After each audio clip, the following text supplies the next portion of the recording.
All right. On today's episode, I welcome on our very special guest. She is the URI's women's head basketball coach, Coach Tammi Reiss. Coach, how are you today?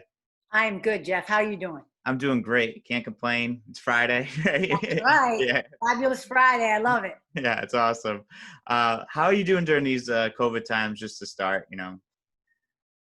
I'm actually doing really well. If people can believe it, I love being home. I've I love being at my house with my dogs, my family, nature. I can spend a lot of time alone, and so it hasn't really been very difficult for me. I do miss my team, though. That's what made it hard. Not seeing them for 5 months, not being on the court. That's what I miss the most about COVID, was being able to play basketball and be in it. Other than that, I can function. I got TV, I got nature runs, I got my animals. I'm good. that's awesome. Is there a specific TV show you were watching during Corona or anything like that? Oh my God. Thank God for Netflix, right? Yeah. But I became a huge Ozark fan. Oh, Um, really? I haven't seen that. oh God, loved Ozark. Money Heist, All American. Um, I watched everything possible on Netflix when it was nasty weather out. Yeah, When you yeah, yeah. couldn't go outside. I lived on Netflix when there was no sports to watch. And so I definitely got my $7.99 money's worth monthly fee. That's awesome. That's really cool. I'll have to check out Netflix. I'll have to check out those shows they mentioned. I didn't get a chance to check those out.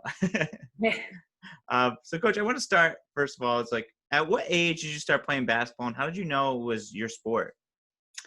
I started playing seriously in fifth grade. I had a teacher, actually, fifth grade, he saw me on the recess court fooling around. And I was a really good athlete. I was a very, very good runner. I was a state champion in cross country in the seventh grade in New York Wow. State. It's when Wow. I won my first state championship. And that's what I was supposed to go to school for. But once, his name was Mr. T. That's funny. He saw me.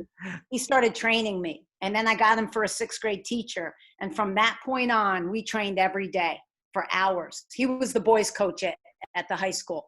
And so probably very quickly, by the time I was in eighth grade, I was on varsity. Wow. And I started going to camps. Back then, they were big time recruiting camps called Kathy Rush and Blue Star. And I got my first letter probably in seventh grade from Gino Oriema, who's the infamous UConn coach now. Yeah. But he was at Virginia as an assistant when I got my first letter. Wow. Cut it up on the wall, and I said, that's where I'm going to school.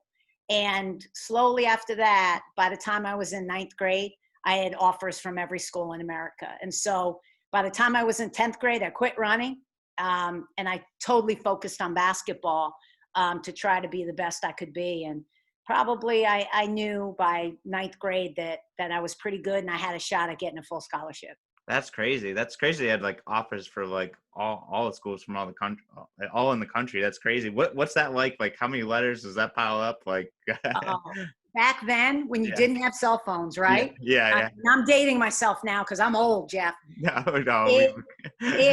You had the rotary phone Yep. and you had mail. And so every day the mailbox, and I have suitcases full. I still have all the letters from Pat Head Summit, all the greats, Pat, Vivian, Tara from Stanford. And it was amazing. And my parents, they cleaned out the attic the other day and they have boxes. I'd get about 50, 60 letters a day. Oh my God. From mail. I had about 20 schools come in my home for home visits.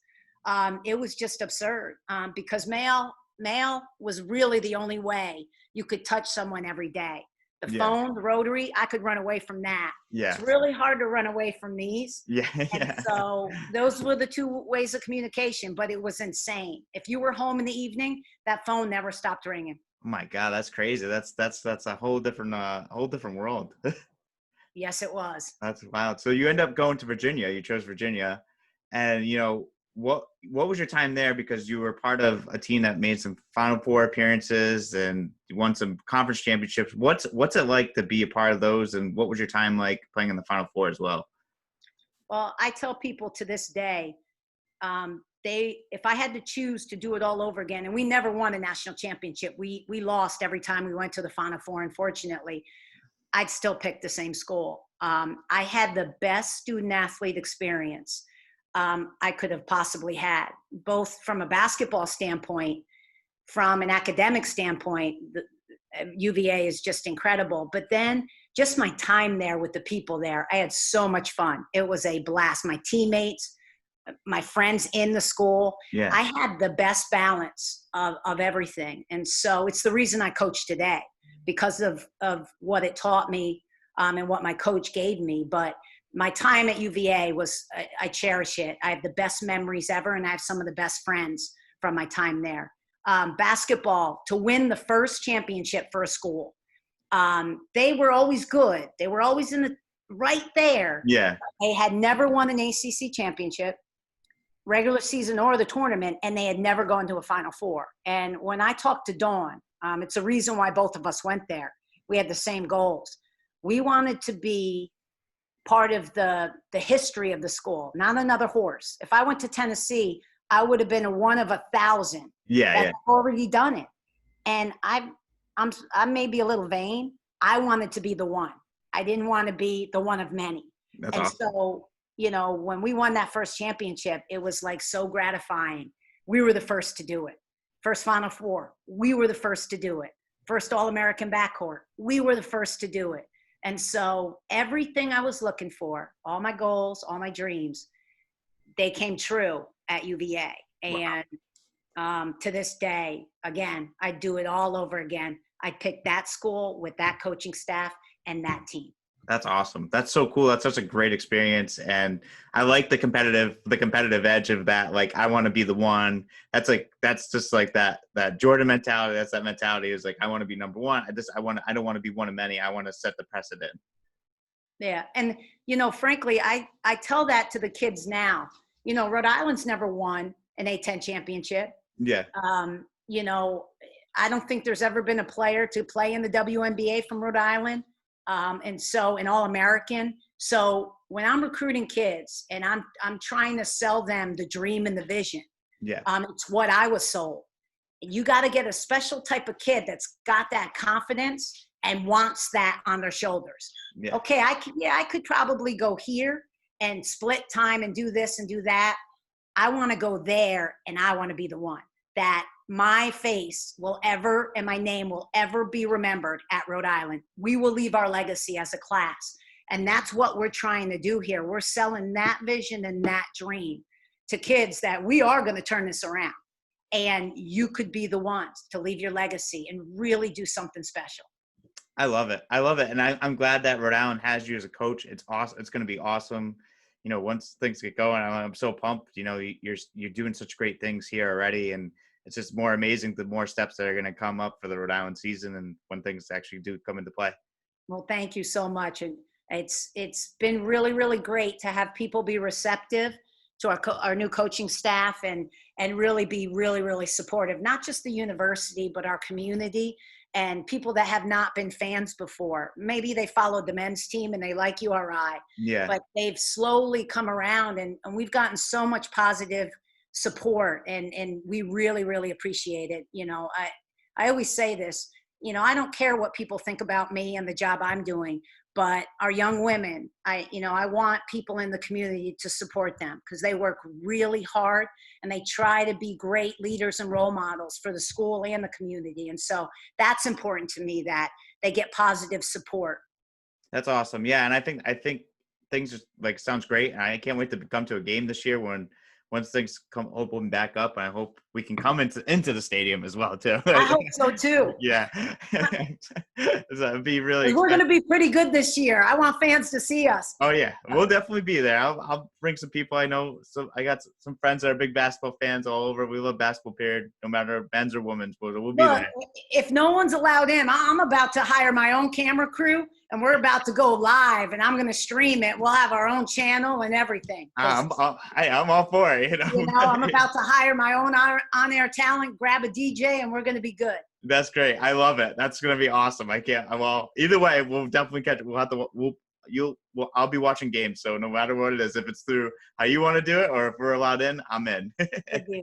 That's Good. At least we got one fan. Yeah, that's right. Yeah, but I'm bringing the family with me. We're a big Italian family. We're all going. Yeah. So, Coach, I also want to ask, like, how did you get into coaching? I mean, you went right into coaching at Virginia right after your basketball career was over. So, what was that like? I needed a break after college. I was so devastated when we didn't win a national championship my senior year. In fact, it absolutely crushed me. I stepped away from basketball a little bit. Yeah. And my heart was just broken. I didn't want to go overseas.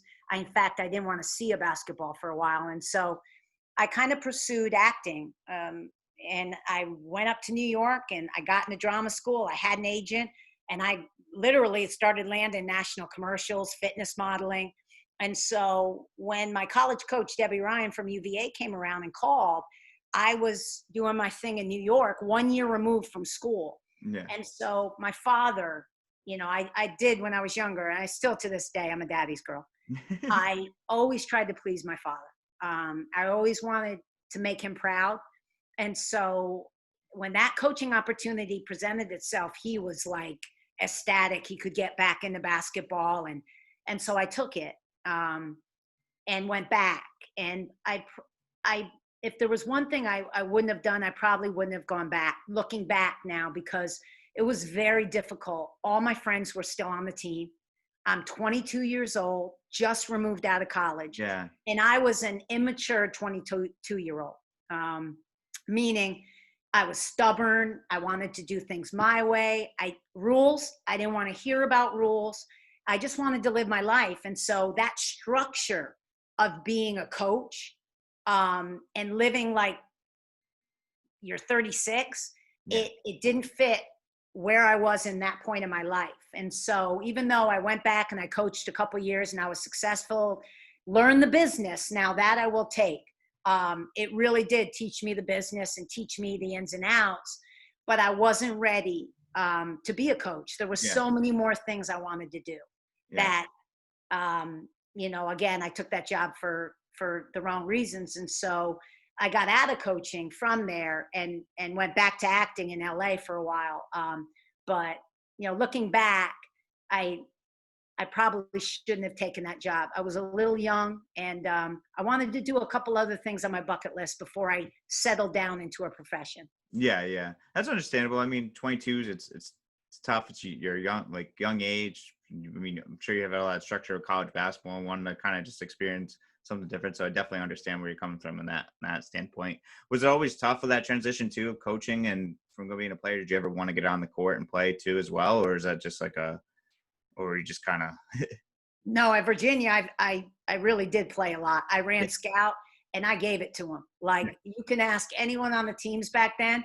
I would run scout and I'd just serve them. I'd talk trash. I'm super competitive. So it didn't matter. And I was still a player back then. So, it was like, let's go. You're not going to listen to me? All right, here we go. Throw the ball on and give it to them. So it was actually fun in that respect that I could still hoop and still scout and still play. So no, I definitely enjoyed that. And I definitely played a lot when I was younger. So that was the good aspect of coaching when you're young. You can still demonstrate a lot. You can still, not that I can't now, but I don't want to get hurt. Yeah. 50, 22, blow an ACL, Achilles. Yeah. Yeah. So I'm like, look, I'll shoot with you and rebound, but we're not going one-on-one. Yeah. No. We'll play some horse. That's about the extent of it now. I feel like that. I do some skills training, so I play with the kids one-on-one sometimes. So like, oh man, I'm 33, so I'm like, I can't keep up anymore. I was like, I'd rather just play like horse or something like that, because like I'm afraid. That's my thing too. I'm afraid to get injured. Yeah, and then I can't, run or train or do the things I love to do if I get injured. So, that's the difference now. Old head coach, young coach. Yeah, definitely understandable. But you also went to the WNBA after too as well. What was that decision like to go into WNBA and you actually got drafted? Yeah, I had to pack my car up in LA. I was living in LA, working again as an actress, and I got the call from the WNBA. Val Ackerman, who started the league, the president of the league, graduated from UVA as well. Oh, So she wow. gave me a call and said, Tammi, we'd really like to have you come down to the combine. So I packed my car up. This is 5 years after I graduated from college. Yeah. I had not played, but of course I'm in great shape because I'm a fitness model. So I drive back to New York. I get with my sixth grade teacher, Mr. T, and we start 3-a-days. I have about 5 months to get ready for the combine. Wow. Went down to Wild World of Sports, where the men are playing now in Disney. Yeah. And we had a 4-day or 5-day combine for the GMs and the coaches. And it was in 1997, the initial year of the league. I got drafted first round, 5th pick. Wow. That's crazy. That's absolutely Yeah, I had a good crazy. combine. Yeah, that's I guess so, huh? That's awesome. What was it like? What was that experience like playing in the NBA, traveling, and I can tell you, I play the game because of Magic Johnson. I fell in love with the game because of him, the Lakers. So the first time, and we played in the original Forum back then. We didn't play in the Staples Center. Yeah. So the first time we drove up and I got to step foot in the Forum, and there's banners of Magic and Kareem and Worthy, and it was like the gods for me. It was insane. And then the first time I played in the Garden with all my friends and family there. Wow. Ridiculous. You watch it on TV. You always think you're going to be a pro in the NBA. And then to actually step on the court, your childhood dreams just, they play out into reality. And it's a surreal feeling when it tips. And you're just like, I'm here. It all comes to fruition. This is it. I'm a pro. And Wow. that first season was magical. It was so grateful, so thankful for the opportunity. But it was like living a dream. It was crazy. It was magical. That's so cool. That's so cool to experience that too. And like you said, step on the court, be able to see like your idols, like banners and everything hanging up in the rafters, and then playing at the Garden. That's like stuff that's just like I think every kid who plays basketball just dreams about making, like, wanting to be there and stuff like that. It's awesome to get the The experience. coolest experience too was the NBA All-Star Weekend was in New York, and I got picked to be in the 2-ball competition, and Karl Malone was my partner. Oh, wow. So every team was represented. So, I'm on the court with Kobe and Lisa Leslie, Steve Nash, Karl Malone, Clyde Drexler, Allen Houston. I mean, I'm on the court with these guys. Like, we're warming up together. It's amazing. So things like that you never in a million years think you'll be a part of. I tell little girls all the time, just keep working hard. Everything that you dream of is going to end up happening. Once you get good at this sport, it will reward you 1,000 times over and give you the best experiences and memories of your life. And so those are some of the things that you're like, whoa, this is, I just talking to Kobe right here, a young Kobe, a rookie Kobe. So those are things that I'll remember forever. That's so cool. And what was he like back then when he was a rookie? Do you remember like the conversation that you guys had, or? He was, just young, so green. Yeah. But he had so much wisdom even back then. He was so educated and methodical about being great. Even back then, he was just so disciplined beyond his years, even though he was like 18 years old. He was like an old soul. And just watching him evolve into greatness, it really, really was amazing. I was in Utah playing for the Stars, and they were in the Western Conference Finals when he threw up all those air balls. Yeah. I was courtside. When Kobe got in and air ball, I saw that. And then fast forward 10 years later, and you're watching him with Shaq win championships, and it's just like, or 5 years later, this is amazing. Like, you just see his growth. It's things like that, being a part of behind the scenes that people don't experience. I'll hold those memories, close and dear forever. That's awesome, Coach. I mean, you've had some really cool experiences and just like life experiences with basketball and even acting and everything. That's just so awesome that you were able to meet Kobe and do all the stuff and like still achieving your dream, like, you know, and still achieving your dream and still did WNBA and now, and you still, and you stayed up coaching as well too, correct? Yes. Yeah. I coached in the league as well after I was done playing. Um, and I own businesses while I was coaching in Utah, a nightclub, salon.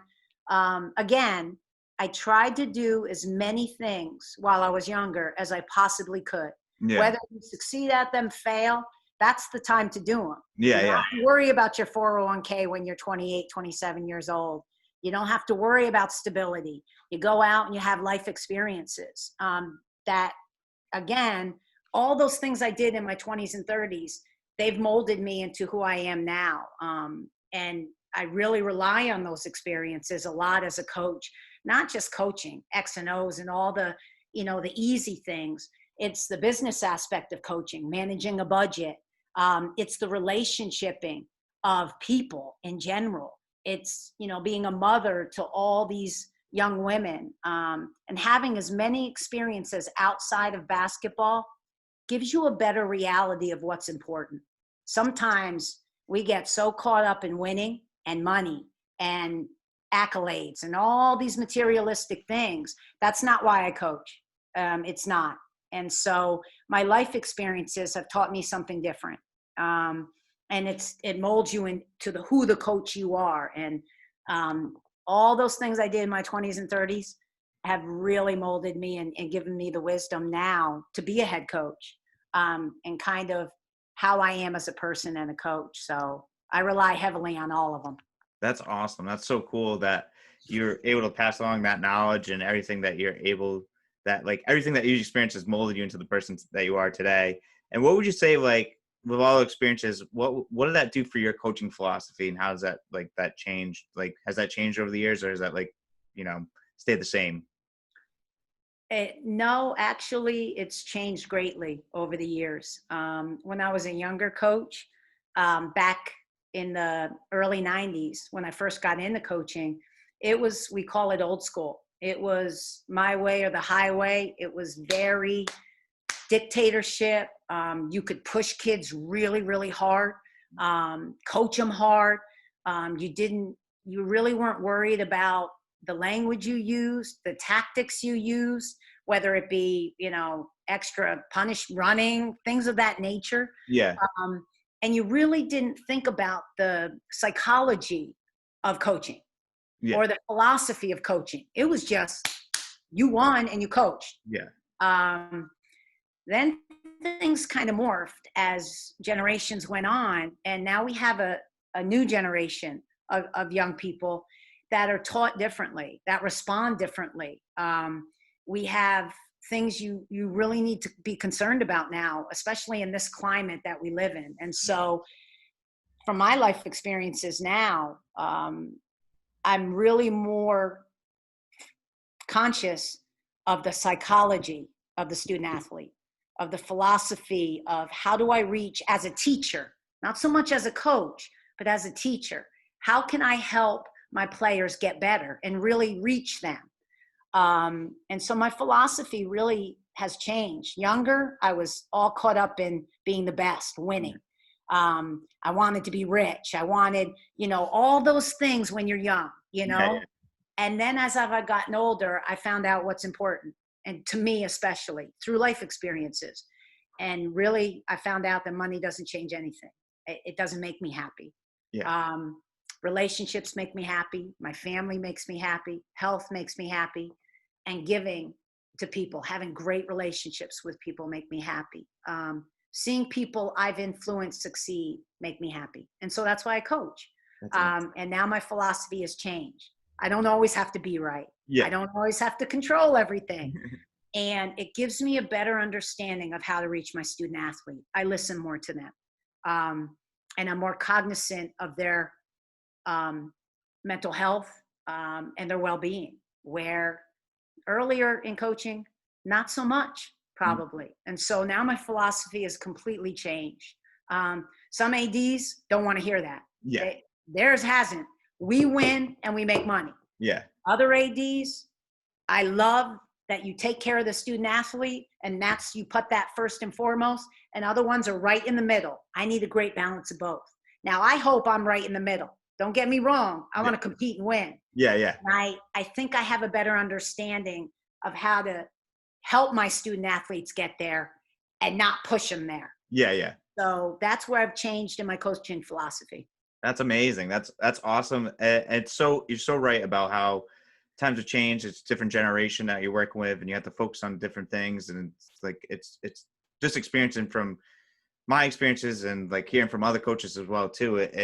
It's true. It's very true, and that's amazing that you are, you want to be in the middle, and but you're also like how to get your kids there and not push them there. And I like that saying a lot. You know how to get them there, but you just don't. You're not going to push them there. Yeah. That's awesome. That's great. And what was your decision to come to URI? Well, I felt like I was very happy at Syracuse. I mean, we won. It's a great school. It's close to my family. I'm a New Yorker. It's a New York school. But I thought, look, I had that itch that I wanted to do something that was my vision, how I wanted to do it, and create something of my own. And so when Rhode Island opened, again, for me, family is everything. The location, I wanted to be East Coast. It's East Coast. It's very close to New York. Yeah. Beautiful beach. I'm going to be honest with you. I'm a beach girl. I'm a sun girl. Yeah. Rhode Island is one of the most beautiful states I've ever seen. And so when I met with Thor Bjorn and really talked about his philosophy, his vision for the program, who he is as a man, I fell in love with the AD. I absolutely fell in love with Thor. And again, who you work with is very important to me, because I want to have the same vision as both the president, the AD, and I want to create something great where we're all on the same page. And him and I, in my opinion, for me, we clicked. And so it was an easy decision when it came time. Location, beautiful school that I think I can win at, and a great AD that we're completely symbiotic. We're on the same page. And so that's why I chose URI. I think, and again, it's never been done here. Super competitive. I want to do it somewhere that people said you could never do it. Now, when we do it, they're going to go, oh, wow, man, she must be pretty good. And so they must be pretty good, me and my staff. Yeah. Again, it's never been done. So why go a place that just there's nowhere to go but up. Yeah. And so in so many aspects of the program, it's not just basketball. Academically, there was so much improvement to be made. That's a challenge to me. That's something, and I could start from scratch and really implement, and they'd buy in because they never won before. So I had a lot of buy-in from the players because they had never had any success before. And so as soon as they tasted a little bit of success in the classroom or on the basketball court or in the community, it was suddenly like, whoa, well, this works. And so it was much easier to get buy-in. And so for me, it was a no-brainer. It was a great opportunity for me. That's awesome. And like I had mentioned before, URI is so lucky to have you. It seemed like such a great motivator and such a great speaker. And I can only imagine what you're like with your athletes and how well you're a teacher and a coach with them. Well, I try, again, every year, like last year, it's really hard to get that first year under your belt. There's so much to do from scratch, everything from, the things you can only imagine. And so, even then, you've got to learn, or what did I do well? What didn't I do well? And end of year meetings, you learn very quickly some suggestions from your players. And again, I'm all about getting better myself. So, hopefully I've got a year under my belt now. My players gave me some great advice. My coaching staff, we have end of the year meetings. And so I think we can make some key improvements in some various areas this year, learning off our first year. That's great. That's awesome. And what's your outlook looking out like this year and also working around with the whole coronavirus and everything that's going on? Well, this year we have a lot of new faces. A lot of new players, a lot that sat last year that had transferred in but could not play. So from Syracuse, Missouri, Virginia. Wow. So we got some big time recruits that came in. And then we have some great signees from overseas. I think we have 7 new players, if I'm doing the math correctly, that'll be suiting up this year. Wow. And so the outlook, our talent and skill level is out of the roof. Now we'll be able to do some things that initially I wanted to do offensively and defensively, but because of kind of what was already here, and what they were comfortable doing and able to do, we kind of went away from our initial vision. And now that we've recruited to our style of play and what we're going to do, it'll be a fun season. So the outlook is really good. We have highly skilled players in every position, and we have a lot of depth. A lot of depth. So you'll be seeing a different team this year play fast. And also you'll be seeing pressure man-to-man, whereas last year we were a pack line defense. Yep. And so we'll be changing a lot of things this year according to our talent. That's awesome. That's great. That sounds like exciting basketball right there. Fast-paced man-to-man pressure. That's awesome. That's so cool. I'm excited. I'm excited for the season. I can't wait for it to get going. I have a couple more questions, and then we'll wrap it up. All right. One question I want to know. So you mentioned you did some acting and everything like that. You were in a couple movies and a TV show. What was it like being in, like, you were in Joanna Man, and then Double Team was the Disney movie, and then Sister Sister. What was it like to make some movie appearances as well? Well, I think by hands down, the best job I ever booked was Joanna Man, because I was a primary character. I had lines. I was on location in Charlotte, North Carolina for 3 months shooting the film. And so it just became like a family to be able to hang out on a daily basis with Vivica Fox, Tommy Davidson, Genuine, Kim Wayans. It was hilarious. Like, the set was just off the chain. And then we spent a lot of time together, eating dinner together, going out.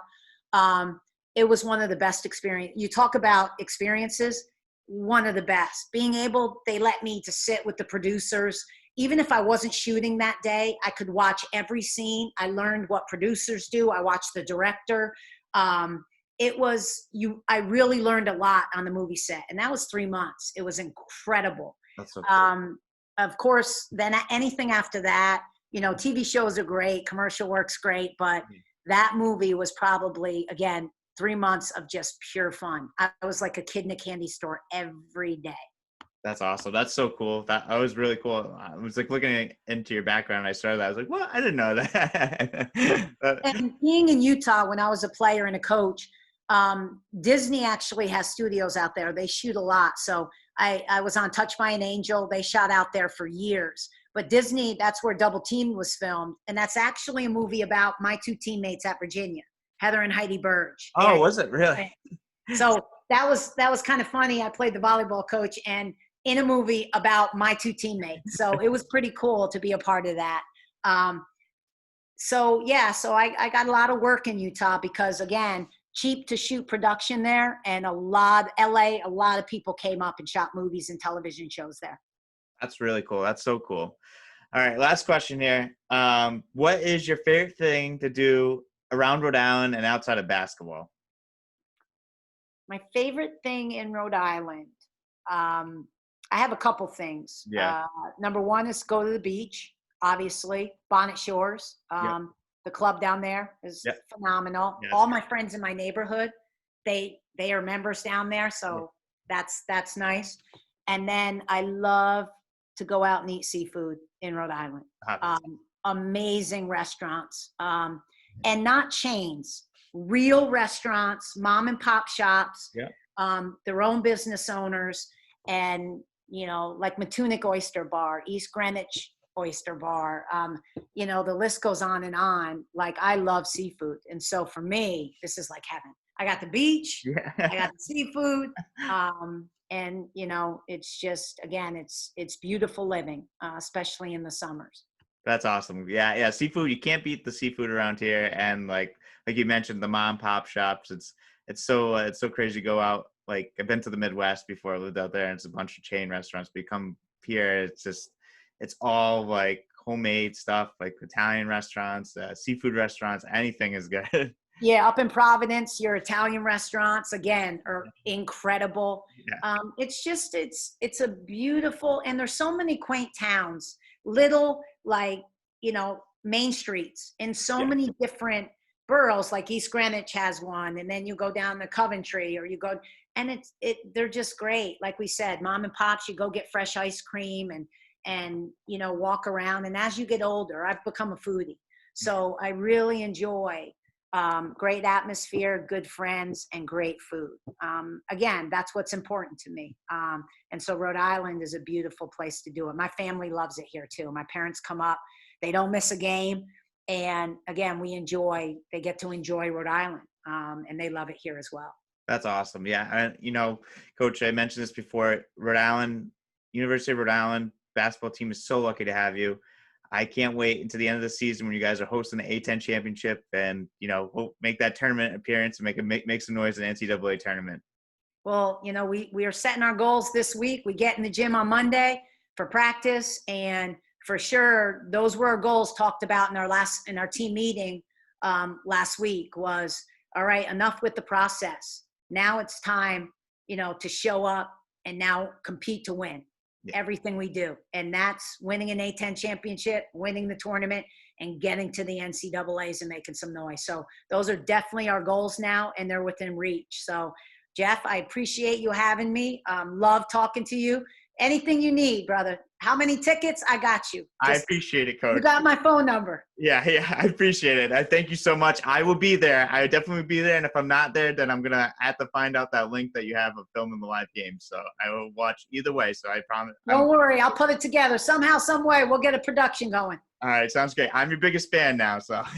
Oh, thanks, Jeff. Well, listen, have a great weekend. Enjoy. And basketball's coming. The countdown's begun. Can't wait. I can't wait. All right, Coach. All right. Have a good one. Take care. Bye. Bye-bye.